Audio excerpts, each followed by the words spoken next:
Hello friends, कैसे हैं आप सभी लोग। उम्मीद है बहुत ही अच्छे होंगे। तो आज का जो टॉपिक है पार्ट 2 है जैन धर्म का।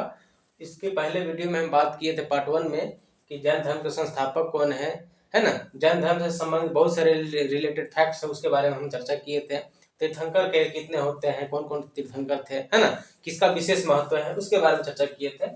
ठीक है, तो आज हम शेष जो बचा हुआ फैक्ट्स उसको क्लियर करेंगे। बात करते हैं तो महावीर ने गृह त्याग कब किया था।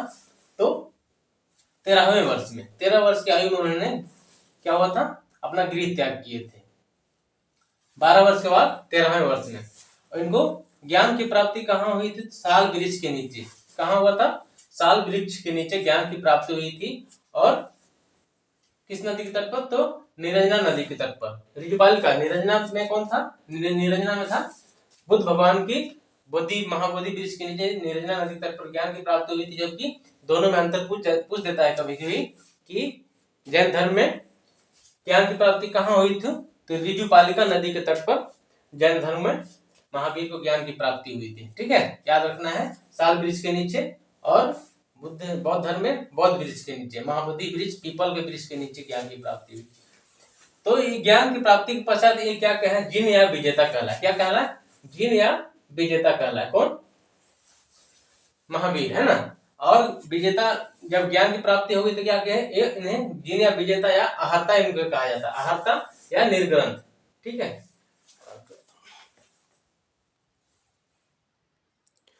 और निर्ग्रंथ का मतलब क्या होता है, बंधन मुक्त होना। ठीक है, तो बात करते हैं तो ज्ञान प्राप्ति के बाद पहला उपदेश कहाँ दिया था इन्होंने, तो ज्ञान प्राप्ति के बाद पहला उपदेश इन्होंने राजगीर में दिया था। कहाँ दिया था, राजगीर में। महात्मा बुद्ध ने प्रथम उपदेश कहाँ दिए थे, सारनाथ में। ठीक है, 5 मित्र को सारनाथ में दिए थे। उसको क्या कहा गया, धर्मचक्र परिवर्तन। बात करते थे भाषा कौन सी थी, तो किस भाषा में दिया था उपदेश, तो अर्धमगधी में, है ना, अर्धमगधी में प्राकृत भाषा में। जबकि बौद्ध धर्म में किस भाषा में उपदेश दिया गया था, पाली भाषा में। ठीक है, बात करते थे महावीर विश्वास करते थे कि नहीं करते थे, ईश्वर में विश्वास करते थे कि नहीं, तो करते थे। ठीक है, ईश्वर में विश्वास करते थे लेकिन पुनर्जन्म पर। ठीक है, पुनर्जन्म पर विश्वास करते थे, लेकिन उसका मुख्य कारण क्या बताया था, तो आत्मा को बताया। मुख्य कारण क्या बताया, आत्मा को, यानी उन्होंने भगवान ईश्वर को अस्तित्व को स्वीकार नहीं किया था। इनकी मृत्यु कब हुई थी, तो 72 वर्ष की आयु में। महावीर स्वामी की मृत्यु 72 वर्ष की आयु में 468 ईस्वी पूर्व में हुआ था। कहाँ पे, पावापुरी। पावापुरी कहाँ है, राजगीर में। ठीक है, और इस घटना को क्या कहा गया, निर्वाण। इस घटना को क्या कहा गया, निर्वाण। ठीक है, बात करते हैं सर्वाधिक बल किस पे दिया गया है ना, सर्वाधिक जैन धर्म में तो मोक्ष की प्राप्ति पर बल दिया गया है। मोक्ष की प्राप्ति मतलब जीवन मरण से मुक्त हो जाना, उसको मोक्ष की प्राप्ति बोलते हैं। मोक्ष की प्राप्ति के लिए विधि कौन सा अपनाते थे, संलेखन विधि। यह भी पूछा गया है किस विधि को अपनाते थे, तो संलेखन विधि, जिसको उपवास विधि भी कहा जाता है। ठीक है, बात करते मौर्य वंश के शासक चंद्रगुप्त मौर्य थे। उन्होंने भी किस विधि के द्वारा, तो उपवास संलेखन विधि को अपनाया था। और कहा, तो कर्नाटक के श्रवण बेलगोला में, श्रृंगेरी पर्वत पर है श्रवण बेलगोला। कहाँ है, कर्नाटक में। श्रृंगेरी पर्वत पर कौन है, श्रवण बेलगोला पूछा गया है। ठीक है, इसको याद रखना है कि श्रवण बेलगोला कहाँ है, तो कर्नाटक में श्रृंगेरी पर्वत पर, है ना। वहां पर क्या हुआ था, तो मौर्य वंश के शासक चंद्रगुप्त मौर्य ने अपना शरीर त्याग किए थे। कहाँ, श्रृंगेरी पर्वत पर। किस विधि के द्वारा, संलेखन विधि के द्वारा। इसलिए मैं बताया हूं कि इन शासक के बारे में पूछा गया है। ठीक है, मोक्ष प्राप्ति में बाधा क्या थी, तो सबसे बड़ी बाधा अज्ञानता, है ना, इसके ज्ञान की कमी। इसको दूर करने के लिए 3 नियम की चर्चा किया गया जैन धर्म में। त्रिरत्न इसको नाम दिया गया है। ठीक है, इसको दूर करने के लिए 3 नियम, और इसको त्रिरत्न भी कहा गया है। ठीक है, कौन, सम्यक आचरण, सम्यक विश्वास और सम्यक ज्ञान। तो तीनों को त्रिरत्न की चर्चा किया गया है, इसको दूर कर 3 नियम दिए गए हैं। जैन धर्म में 2 संप्रदाय की चर्चा को मिलता है। किस संप्रदाय के, 2 संप्रदाय, श्वेतांबर और दिगंबर। श्वेतांबर लोग क्या थे, तो श्वेत वस्त्र धारण करते थे, है ना, सफेद कपड़ा पहनते थे। लेकिन दिगंबर लोग थे और निर्वस्त्र रहते थे, मतलब कपड़ा नहीं पहनते थे। ठीक है, तो श्वेतांबर लोग श्वेत वस्त्र पहनते थे और दिगंबर लोग वस्त्र नहीं पहनते थे, निर्वस्त्र रहते थे। बात करते हैं तो राजा, किन किन राजाओं ने प्रश्रय प्रदान किया जैन धर्म को, किन किन ने प्रदान किया, तो हर्यक वंश के शासक उदयन। ठीक है, लेकिन हर्यक वंश के संस्थापक कौन थे, हर्यक वंश के संस्थापक थे बिंबिसार, लेकिन हर्यक वंश के शासक थे उदयन।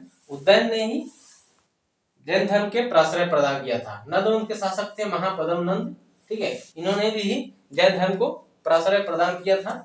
और मौर्य वंश के शासक चंद्रगुप्त मौर्य ने भी इसको प्राश्रय प्रदान किया था और इन्होंने अपना संलेखन विधि के द्वारा अपना शरीर भी त्याग दिया था।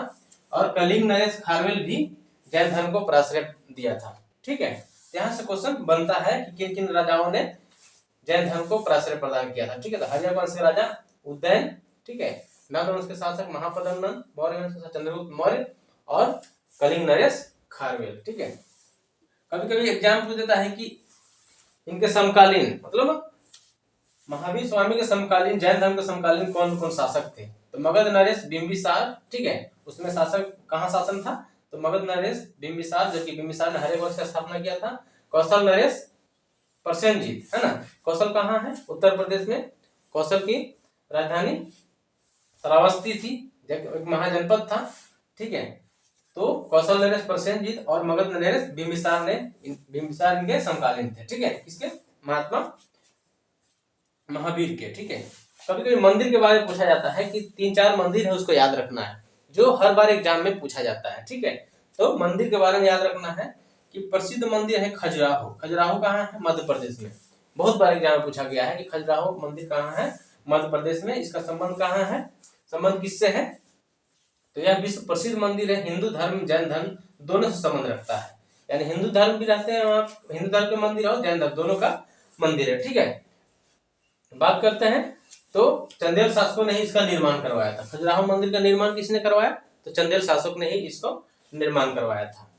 बात करें दूसरा मंदिर, प्रसिद्ध मंदिर कौन है, श्रवणबेलगोला, कर्नाटक, जो अभी हम चर्चा किए थे, ठीक है। तो यह भी एक कर्नाटक में श्रवणबेलगोला मंदिर है, जिसको गोमतेश्वर के जैन मंदिर।